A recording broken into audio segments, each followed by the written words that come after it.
Good morning, welcome to వార్తలు వాస్తవాలు. నా పేరు రాజేష్. పత్రికల్లో వచ్చిన ప్రధాన వార్తలను చూద్దాం. ముందుగా నమస్తే తెలంగాణ.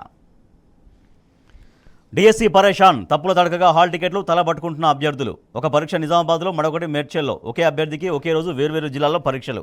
2 పరీక్షా కేంద్రాల మధ్య 150 కిలోమీటర్ల దూరం. గందరగోళంగా నిర్వహణ, అభ్యర్థుల్లో ఆందోళన. ఓ పక్కన డిఎస్సి వాయిదా వేయాలంటూ ఆందోళనలు కొనసాగుతుండగానే ప్రభుత్వం ముందుకెళ్తుంది. బట్ ముందుకెళ్ళినా కూడా అన్నీ కూడా తప్పుల తడకగా ప్రక్రియ ముందుకు తీసుకెళ్తుంది. దీంట్లో భాగంగా మొత్తం హాల్ టికెట్లన్నీ కూడా తప్పుడుగా రావడం, తర్వాత ఒకే రోజు పరీక్ష ఒక దగ్గర ఉండడం, మరో పరీక్ష మరో దగ్గర ఉండడం, వేరు జిల్లాలో ఉండడం అనేది అభ్యర్థులు చాలా ఆందోళన కలిగించేటువంటి విషయం. ఇక బ్రాహ్మణ సంక్షేమం అగమ్య గోచరం. బ్రాహ్మణ పరిషత్ ఉన్నట్ట లేనట్ట.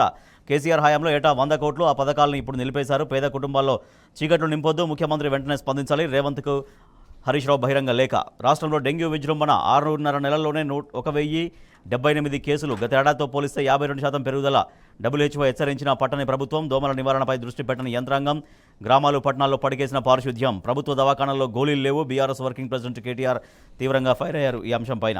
సీఎం ఇలాకాలో వైద్య సిబ్బంది నిర్లక్ష్యం. కోస్గి ప్రభుత్వ దవాఖానలో రోగుల్ని పట్టించుకొని వైనం. ఎలుకల కలకలం. మరో 4 గురుకుల విద్యార్థుల్ని కరిచిన మూషికాలు. రామాయంపేట ఘటన మరొక ముందే నర్సాంపూర్లో రిపీట్. గుట్టు చప్పుడు కాకుండా చికిత్స చేయించిన గురుకుల సిబ్బంది. ప్రాథమిక పాఠశాలలో ఫుడ్ పాయిజన్. తాండూరు నియోజకవర్గం పెద్దేముల్ మండలం పరిధిలోని కందనల్లి తండా ప్రాథమిక పాఠశాలలో ఫుడ్ పాయిజన్తో 18 మంది విద్యార్థులు అస్వస్థతకు గురయ్యారు.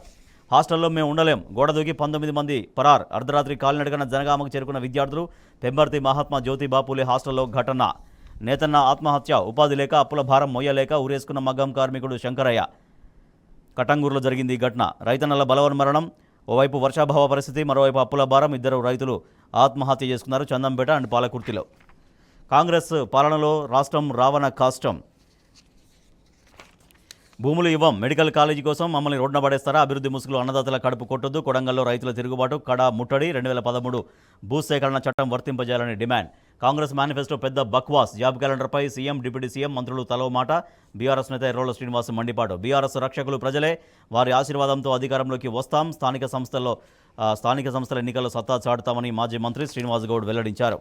అనధికార అర్చక బదిలీలు. ఎండోమెంట్ యాక్ట్కు దేవాదాయ శాఖ తూట్లు. సిరిసిల్ల కలెక్టరేట్ ఎదుట బీడీ కార్మికుల ఆందోళన. చేయూత పథకం కింద 4000 జీవన భృతిని రేవంత్ సర్కార్ వెంటనే చెల్లించాలని డిమాండ్ చేస్తూ వాళ్ళు ఆందోళన చేపట్టారు. ఇట్లయితే వాస్తవాలు తెలుస్తాయా? కాంగ్రెస్ అభ్యర్థులపై కురియన్ అసహనం. కూడబలుక్కున్నట్టు ఓడినా గెలిచిన వారిది అదే మాట. భయపడ్డారా? అధినేతను కాపాడుతున్నారా అంటూ ఆయన తీవ్రంగా ఫైర్ అయ్యారు. గుదిబండల గ్యారంటీలు. నిధులన్నీ వాటికే ఖర్చు అవుతున్నాయి. అభివృద్ధి పనులకు కేటాయింపులు లేవు. కర్ణాటక సీఎం సలహాదారు వ్యాఖ్యలు. కొండెక్కిన ధరలు.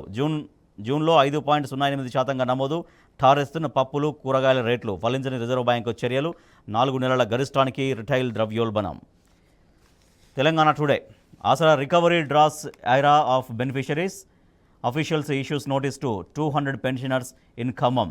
Jagan and 2 IPS officers booked for murdered bid. TDP MLA claims he was tortured during previous government tenure. Kejriwal gets bail but to remain in jail.